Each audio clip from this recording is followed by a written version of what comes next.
Prologue. Into the darkness, Aryan's world faded to black. He could feel the air grow heavier, pressing down on his chest like a suffocating weight.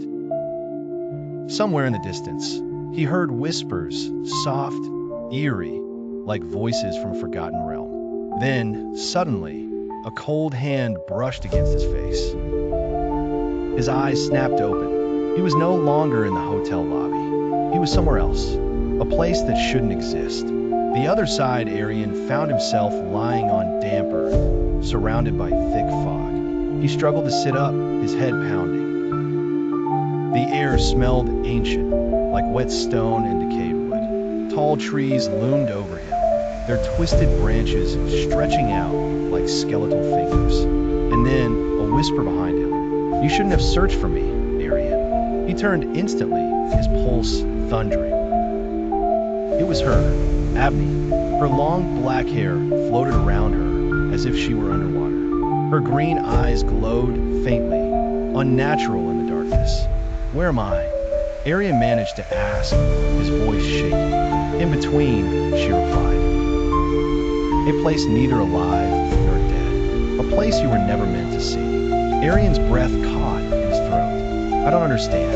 What do you want from me?" Avni took a slow step forward. "I don't want anything from you, Aryan." She tilted her head. "But they do." From the shadows behind her, the figures emerged. The same dark silhouettes he had seen outside his hotel in Manali. Only now, they were closer. And this time, they had faces. Twisted, broken, rotting. Aryan stumbled back, his body screaming to run. But there was nowhere to go. "The truth about Avni, please. Just tell me what's happening." Aryan shouted. Avni's expression remained calm. "You were never supposed to find me," she said. "But you did. Why? Who are you?" Avni's green eyes dimmed, her face momentarily pained. "I was like you once, a traveler, a wanderer, but I was betrayed, Aryan." The air around them grew colder. 3 years ago, I was murdered." Aryan's stomach dropped. "Murdered?" Avni nodded. "By the man I trusted the most." Her eyes darkened, her voice becoming almost a whisper. "And that man was you." Aryan's blood froze. "No, that's not possible. I don't even know you." But then, a sudden flash in his mind. A memory long buried. A cold night in Shimla. A deserted road. A girl in his rearview mirror screaming his name. And then, the impact. Her body hitting the ground. Her green eyes wide with shock. Aryan's entire body went rigid. No, that wasn't me. But deep down, he knew the truth. He had been driving drunk. And when he hit her, he panicked. Instead of helping her, he had fled the scene, leaving her to die alone in the cold. Now she was back, and she wasn't alone. The shadows of the past, the figures surrounding Aryan, took another step forward. Avni's voice echoed in the dead air. "The ones who walk with me, they are like me, Aryan. The forgotten, the betrayed, the ones left to die alone." Aryan's vision blurred. "Please, I didn't mean to." Avni's eyes flared. "It doesn't matter what you meant." She lifted her hand, and the shadows lunged. Aryan screamed, feeling cold fingers digging into his skin, pulling him downward, dragging him into the darkness below. The world spun, his body sinking into nothingness. And then, a voice. "Wake up, bro." Back to reality? Aryan gasped as he shot up in bed, drenched in sweat. He was in a hospital room. Machines beeped softly. His friend Rishi stood beside him, looking relieved yet terrified. "You're awake, man. Holy shit."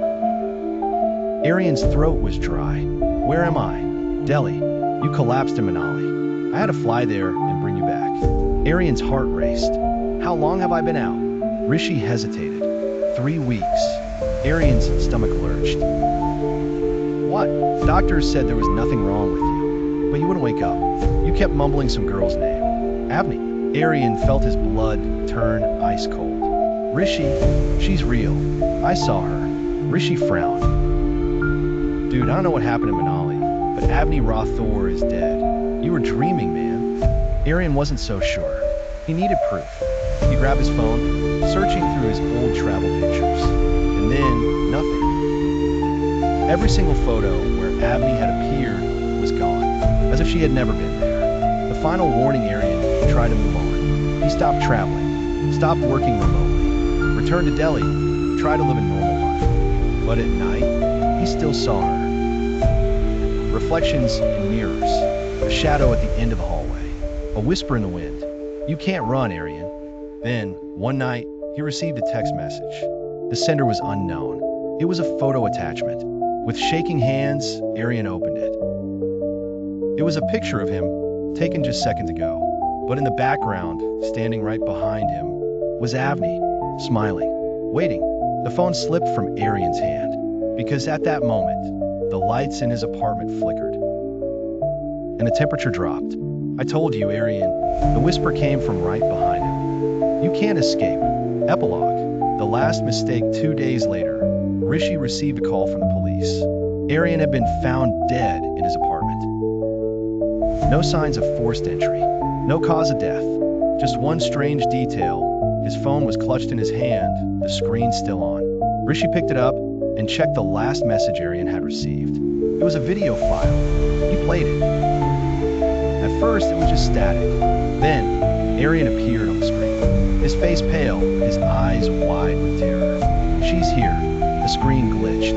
And then, Avni's face appeared, her green eyes glowing, her smile widening unnaturally. And in a voice that was no longer human, she whispered, "See you soon, Rishi." The phone shut off by itself, and the room grew cold. The end.